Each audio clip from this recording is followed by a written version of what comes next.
Welcome to today's lecture, friends. In this video, we are going to review what we have studied so far in this course.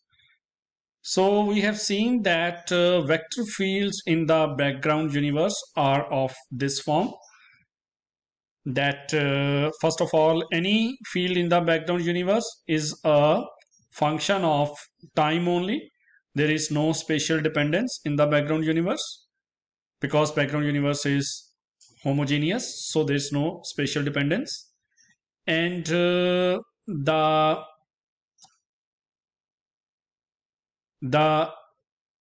spatial part of a vector field is 0. So we have vector field of this form. And we also discussed in our one of the previous lectures that tensor fields are of this form. All these equations we have seen in our previous lectures. So these are all the important equations that we need to keep handy in order to solve the next problem, which is transformation at one set of coordinates. So far we have been doing transformations at one fixed point, and gauge transformations are the transformations at one set of coordinates, not at one point but at one fixed set of coordinates.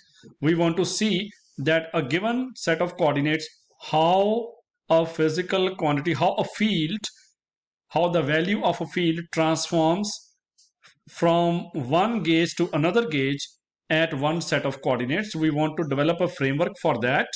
We want to find the relationship of a vector and tensor and scalar fields at one given set of coordinates from one gauge to another gauge. And in order to develop that framework, in order to derive the required equations, we need to keep all these equations handy. That's why we are doing this review. So we have background fields of this form. Then we also looked at what we call the first theorem, that if a gradient of a perturbation is equal to gradient of another perturbation, then the two perturbations are equal. So that means if we have gradient of delta p and then gradient of this a delta q plus b delta r, where a and b are constants, then this implies this, and the opposite and the reverse is also true. The converse is also true, and the converse is straightforward, that if this left hand side is equal to right hand side, take gradient on both sides, and from here we come to here. But going in the forward direction needs a little bit of trick, which we have seen in one of the previous lectures. We have derived how we go from here to here. Then we have seen that there are two perturbed gauges. One we call caret gauge, gauge 1 with caret coordinates. Then we have gauge 2 with tilde coordinates. And the relationship between caret and tilde coordinates are given by this equation, where xi alpha is the transformation vector. Then we also saw three important points that we need to develop the framework of the gauge transformation, and we are going to use it heavily in our next derivations. That is the derivation of transformation of field at one set of coordinates. So now, there are 3 points. P is in the background coordinate system, P1 is in gauge 1, and P2 is in gauge 2. So what these 3 points, how we choose these 3 points? We basically say that there is one fixed set of coordinates x alpha, and these 3 points are such that the value of coordinates is the same in all coordinate systems, 3 coordinate systems. So value of coordinates in the background system is same as value of coordinates in the gauge 1 is same as value of coordinates in the gauge 2, And because the coordinate values are the same, that means that the physical location of point in different coordinate systems is different. So that's why we have three different points P, P1, P2 pointing to same set of coordinates x alpha.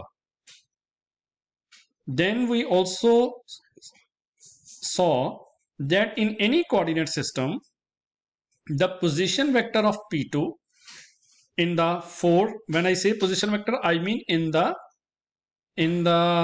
four-dimensional time-space coordinate system. So the four-dimensional position, this x alpha caret, so of P2 is equal to the position vector of P1 minus xi alpha. So when I am in gauge 1, so whatever coordinates are of P2, they are equal to this P1 coordinates minus xi alpha. And same thing, same relationship is true in gauge 2 also, that the coordinates of P2 in gauge 2 is equal to the coordinates of P1 in gauge 2 minus xi alpha. And xi alpha is at P. Why we are taking it at P? Because the difference between the xi alpha value,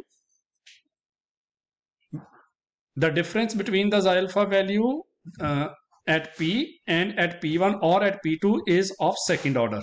So xi alpha is very small. Whether you take it at P or at P1 or at P2, it will be approximately the same. So to keep things simple, we take xi alpha value at point P, which is in the background system. And how is P related to P1 and P2? That they share the same set of coordinates. Now all these equations, they play a vital role. There are many small but important details here. So make sure that you understand all these equations. You see all the mathematical details behind these equations, which we have looked at in detail in our previous lectures. Make sure you understand them. And then all of this we will be using in developing the framework for cosmological perturbation theory. We also looked at these approximations. So we will be using these approximations also. Then we derived a relationship between the values of field in the two gauges at a given point. So we have seen that this is the transformation matrix which we will be using. We have used it to derive these equations. And at a given point, this is what you have seen in general relativity also. At a given point, scalar value remains the same. Vector field transforms according to this relationship. And tensor fields, the transformation of tensor fields at a given point is given by these relationships. So we looked at 1,1 tensor, 0,2 tensor, and 2,0 tensor. And remember, what are these equations? These equations are the transformation of fields at one given point, which we need in order to derive the gauge transformation equations. These are not gauge transformation equations.